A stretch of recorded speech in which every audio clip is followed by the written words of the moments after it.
బంగారం, బ్యాంకులు, ఇతర ప్రైవేటు సంస్థల్లో ఉన్న విడిపించి కొనబడను. కొమ్మూరి గోల్డ్, ఆంధ్ర మరియు తెలంగాణ. నమస్తే, వెల్కమ్ టు అవర్ ఛానల్. నేను పద్మిని. ప్రస్తుతంతో పాటు ప్రముఖ ఆధ్యాత్మికవేత్త, ఆస్ట్రోన్యూమరాలజిస్ట్, ఎనర్జీ వాస్తు స్పెషలిస్ట్, శ్రీవిద్యోపాసకురాలు శ్రీమతి జయప్రద గారు మనతో పాటు ఉన్నారు. మాట్లాడదాం. నమస్కారం అండి. నమస్తే అమ్మ. శ్రీమాత్రే నమః. కార్తీక శుక్లపక్ష ఏకాదశి వచ్చేస్తోంది. మంగళవారం ఏకాదశి. అసలు కార్తీక మాసంలోనే ప్రతి ఒక్క తిథికి కూడా ఆ వైశిష్ట్యం ఉంటుంది. ఇక ఏకాదశులు చెప్పాల్సిన పనే లేదు. ఇది దామోదర మాసంగా పిలువబడేటటువంటి మాసం కూడా. మరి ఈ శుక్లపక్ష ఏకాదశిని ప్రబోధిని ఏకాదశి అని పిలుస్తారు. కాబట్టి ఈ ప్రబోధిని ఏకాదశిని ఎలా వినియోగించుకోవాలి, ఎటువంటి సమస్యల్ని అధిగమించడం కోసం ప్రత్యేకంగా ఈ ఏకాదశిని, అందున ఈ ఏకాదశికి స్వామివారి యోగ నిద్ర నుంచి ఉపక్రమించేటటువంటి రోజు. మరొకసారి స్వామి లేస్తున్నారు కాబట్టి అటు చాతుర్మాస దీక్ష కూడా కంప్లీట్ అవుతుంది. సో బోల్డంత వైశిష్ట్యం కలిగినటువంటి తిథి. మరి దీని గురించి ఒక్కసారి మీ ద్వారా జయప్రద గారు. అవి చాలా మంచి విశేషమైన ఏకాదశి అన్న. ఒకే ఈ ఏకాదశి ఆ ఏకాదశి కాదు, ఏకాదశి అంటేనే చాలా విశేషం.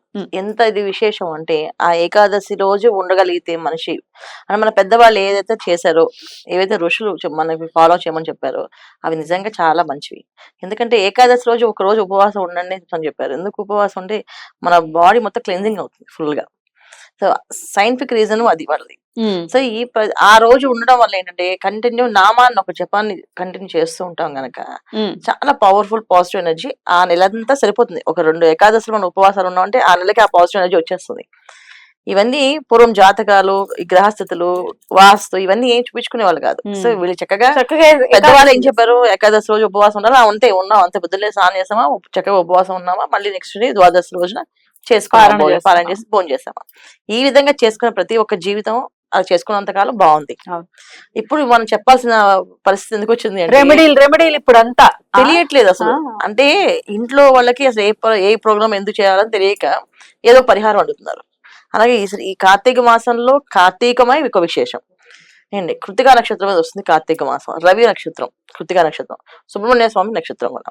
సో కాంబినేషన్స్ ఎందుకు వీళ్ళకి, ఈ కాంబినేషన్ లో కార్తీక మాసంలో ఒక దీపం వెలిగించిన, ఒక ఉపవాసం ఉన్నా, ఒక కోవిలికి వెళ్ళినా అంత కొన్న పాజిటివ్ వైబ్స్ వస్తాయి. అంటే ఎందుకు, రవి భగవాన్ ఒక అనుగ్రహం కోసం. సో ఎవరైనా ఏ జీవితమైనా ఎవరైనా ప్రారంభం చేస్తే వాళ్ళకి ఒక దిశ అనేది ఎలా వస్తుంది. ప్రొఫెషనల్ గా వాళ్ళు ఎదగాలి. ఉద్యోగం చేస్తే దాంట్లో ఒక ప్రమోషన్స్ రావాలి, వ్యాపారం చేస్తే అభివృద్ధి ఉండాలి. ఒక ఇంటికి గృహిణిగా వెళ్తే ఆమె గృహిణిగా ఉండి తర్వాత సంతానవతిగా అవి సౌభాగ్యవతిగా పిల్లల్ని అన్ని చూసుకోవాలి. సో ఈ ప్రతి ఒక్కరికి ఒక ప్రొఫెషనల్ గా ఎదగాలి అనేది పర్సనల్ లైఫ్ లో ఎదుగుదలకి, ప్రొఫెషనల్ లైఫ్ లో ఎదుగుదలకి కూడా ఈ కార్తీక మాసంలో ఏం చేసినా పుణ్యం ఎలా అని చెప్పి మా పెద్దవాళ్ళు చెప్పారు. ఒక చీమకి ఇంత పంజర వేస్తే కూడా పుణ్యం వస్తుందిరా అని చెప్తారు. అందుకని చీమకు ఇంత పుణ్యం పంజర వేయమని చెప్పండి, అలా కూర్చోమని కాదు, వేస్తే కూడా పుణ్యం వస్తుంది. అంత చిన్న పనితో స్టార్ట్ చేయాలి ఏదైనా సరే. సో దీంట్లో ఏకాదశులు, సోమవారాలు ఏవైనా చేయాలి అనుకుంటే ముందు రోజు నుంచే సాత్వికంగా మనం ఆహారాన్ని తీసుకోవడం, సాత్వికంగా ఉండడం. అంటే దశమి నాడు నుంచే ఎలాగో ఉపవాసం అంటే సాత్వికమైన ఆహారం. ఉపవాసం కాదు, తినే ఆహారంలో మసాలాలు గిసాలాలు ఏమి లేకుండా సింపుల్ గా ఏదో ఒక తాలింపు వేసినట్టుగా వేసి ఆహారం తీసుకుంటే ఏకాదశి ఉపవాసాన్ని పనికొస్తుంది. సో సాయంకాలం, దశమి సాయంకాలము అన్నం తినకుండా ఏదైనా పలహారం చేయాలి. ఇక్కడ అయితే ఒక చిక్కుముడే డెఫినెట్ గా, ఎందుకంటే ఆ రోజు కార్తీక సోమవారం. మరి మంగళవారం ఏకాదశి అంటే ముందు రోజు దశమి, కార్తీక సోమవారం. కార్తీక సోమవారాలు చాలా మంది మనం చూస్తే నక్తాలు ఉంటున్నారు ఆల్రెడీ. ఎలాగో నక్తం అంటే మరి సాయంత్రం పూట నక్షత్రాన్ని చూసుకొని భోజనం చేస్తారు. ఏమంటే మరి ఎలాగంటే సాయంత్రం ఏమో టిఫిన్ చెయ్యాలి అంటే దశమి నాడు టిఫిన్ చెయ్యాలి, ఏకాదశి నాడు ఫుల్ గా ఉపవాసం ఉండాలి, ద్వాదశి నాడు పారణ చేయాలి. ఎట్లా? సో నక్తంలో ఉన్న వాళ్ళు, మీరైతే నక్తంలోనే ఉన్నారు, మీరైతే ఏం చేస్తారు? నేను సాయంకాలం అంటే మేము కార్తీక మాసంలో నేను సోమవారం అయితే గోధుమ రవ్వ అన్నం తింటాను.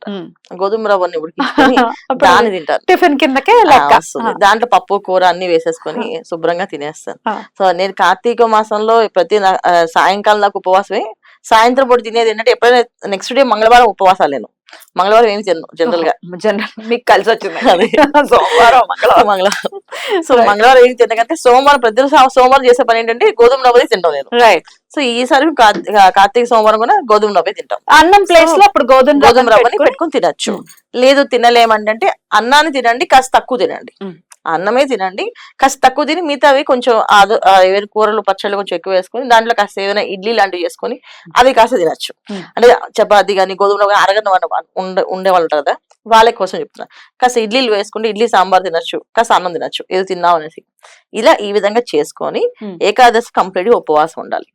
సో ఉపవాసం ఉండగలిగిన వాళ్ళు మాత్రమే ఇది చెప్తున్నాయండి ఈ పరిహారాలు. ఇప్పుడు మన పెద్దవాళ్ళు ఏం చెప్పినా అది మన అసలు ఉండలేమనే కాన్సెప్ట్ ఏమిటి?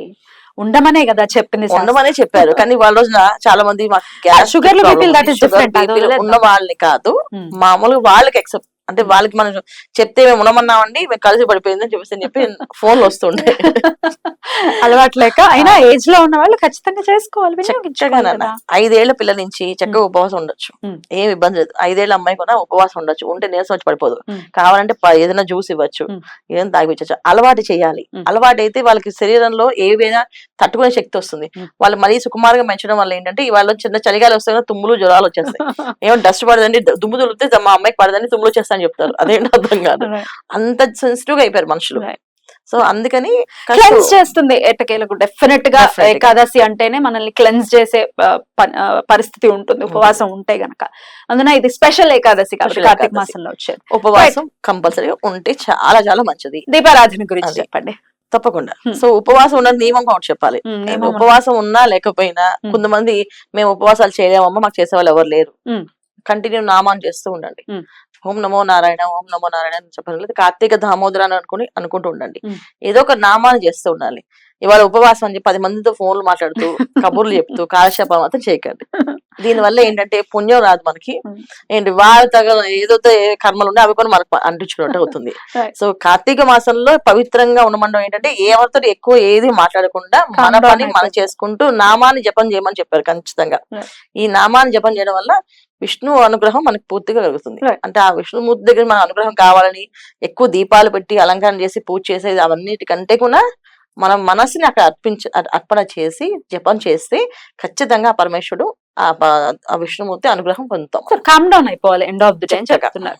ఊరికే అనవసరమైన టాక్స్ వాటి జోలికి వెళ్ళకుండా టీవీలు ఫోన్లు చూడడము ఇవి కూడా మానేయాలి. అయితే మొబైల్ ఫాస్టింగ్ చేయాలంట కంపల్సరీగా. సో ఏదైనా పురాణాన్ని వింటూ ఉండొచ్చు, లేకపోతే ఏదైనా నామాన్ని చదువుకోవాలి, లేకపోతే దాని ఏదైనా సంబంధించిన పురాణాన్ని వింటూ కథలు చదువుకోవడమో, లేకపోతే ఏదైనా ఇప్పుడు చాలా మంది శ్రీరామ రాస్తారు, గోవింద నామాలు రాస్తారు, రాయొచ్చు. ఇవన్నీ చేయాలి. ఇంత ఉరుకుల పరుగుల జీవితంలో ఆఫీసుల్లో ఉంటాం, మాక్సిమం ఆఫీసులో ఉంటే ఆఫీస్ వర్కే చేస్తారు. ఆఫీస్ వర్క్ కాదు ఇది. సంబంధించిన ఏంటంటే ఇంట్లో ఉండేవాళ్ళు ఖాళీగా మనం ఉంటున్నాం అంటే మనసులో స్మరణ చేసుకుంటూ ఉండొచ్చు. ఆఫీస్ లో మనం బాస్ దగ్గర చేసే పనులు ఏవైతే ఉన్నా చేయాలి. నేను ఉపవాసం ఉన్నాను స్వామి అంటే అయితే నువ్వు ఇంట్లో ఉండు, సెలవు తీసుకొని ఆ సెలవు జీతం కట్ చేస్తాడు.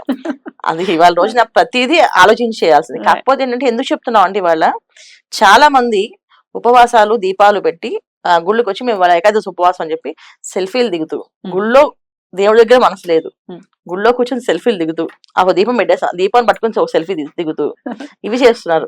దీనివల్ల ఏంటి చేసిన పరిహారం చెప్పిన టైం ఇవన్నీ కూడా వేస్ట్ అయినట్టే కదా. వీటన్నిటికంటే కూడా భగవంతుడు ఆ స్మరణ చేసి ఆ దీపం వెలిగిస్తే వాళ్ళ జీవితంలో ఒక వెలుగు వస్తుంది.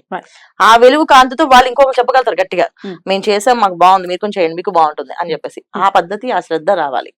ఈ విధంగా చేసుకోవాలి. కార్తీక మాసంలో ఏకాదశి అనేది నియమం అనేది ఉపవాసం అనేది అంటే ఉపవాసం కంపల్సరీ ఉండగలిగిన వాళ్ళు, లేని వాళ్ళు చక్కగా గోధుమ రవ్వని స్వీకరించవచ్చు. పలహారాలు ఏదైనా జ్యూసులు కానీ అలాంటివి తాగేసి ఉండొచ్చు. అది ఓకే అండి.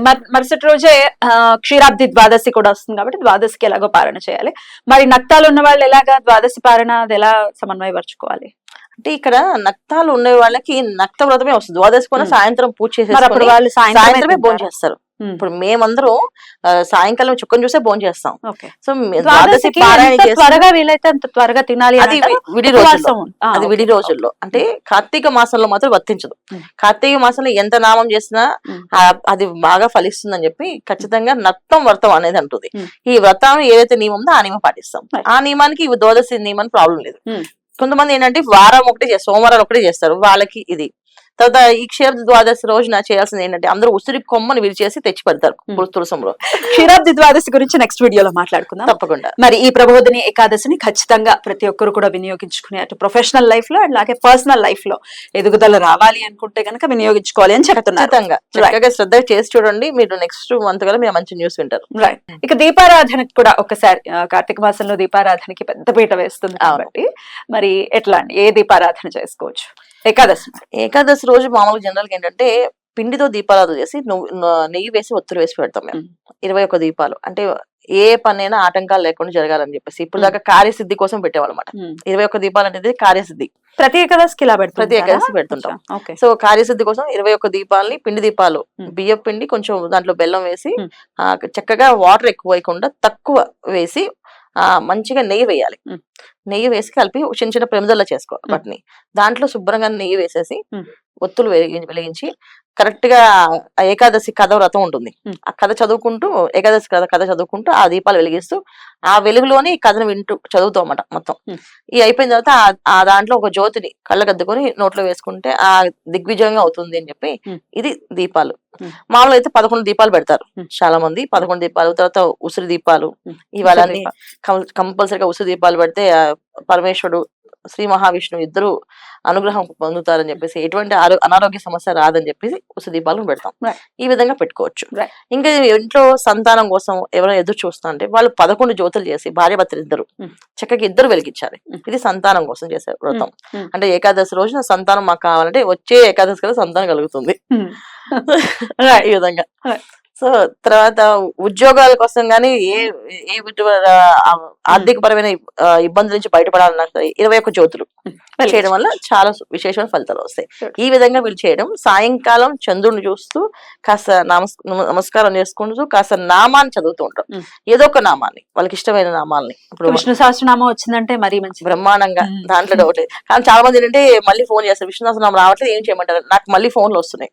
సో విష్ణు సహస్రనామం చేయలేకపోతున్నాను, వినండి, చక్కగా ఏదో ఒక నామాన్ని జపం చేస్తూ ఉండండి. ఇది చేసుకుంటూ ఉండడం వల్ల మెయిన్ ఏంటంటే భక్తికి చాలా ఇంపార్టెంట్, శ్రద్ధ భక్తి. ఇంకా మిగతా విషయాలు ఏమదు, అవి తీసుకురా ఇవి తీసుకురా అరవకుండా ఎవరిని ఏమనకుండా మౌనంగా మన పని మొత్తాన్ని తెచ్చుకుని పేర్చుకొని దీపాలు వెలిగించుకొని చదువుకుంటూ పక్క వాళ్ళు మీ జ్యోతులు బాగున్నాయి మీ అవి బాగున్నాయి ఏమన్నా పట్టించుకోకుండా మన పని మనం చేసుకుంటూ దేవుడి మీద ధ్యాస పెట్టామంటే బ్రహ్మాండంగా కలిసి వస్తుంది. అద్భుతం. ఇది చాలా బ్యూటిఫుల్ గా ఎక్స్ప్లెయిన్ చేశారండి. ఏకాదశి అంటేనే వినాలి అని అంటే కూడా చాలా సంతోషం అనిపిస్తుంది. ఏకాదశి గురించి మాట్లాడుకోవటం అనేది అదృష్టంగా భావిస్తూ ప్రతి ఒక్కరు కూడా ఆ రెమెడీలు చేసేసాం ఈ ఉండే వాళ్ళకి బ్యూటిఫుల్ అది చూడొచ్చు, అది ఎక్స్పీరియన్స్ తో ఒక్క ఏకాదశి స్టార్ట్ చేయండి. రైట్ అండి, thank you so very much. నమస్తే. నమస్తే అమ్మా, శ్రీమాత్రే నమః.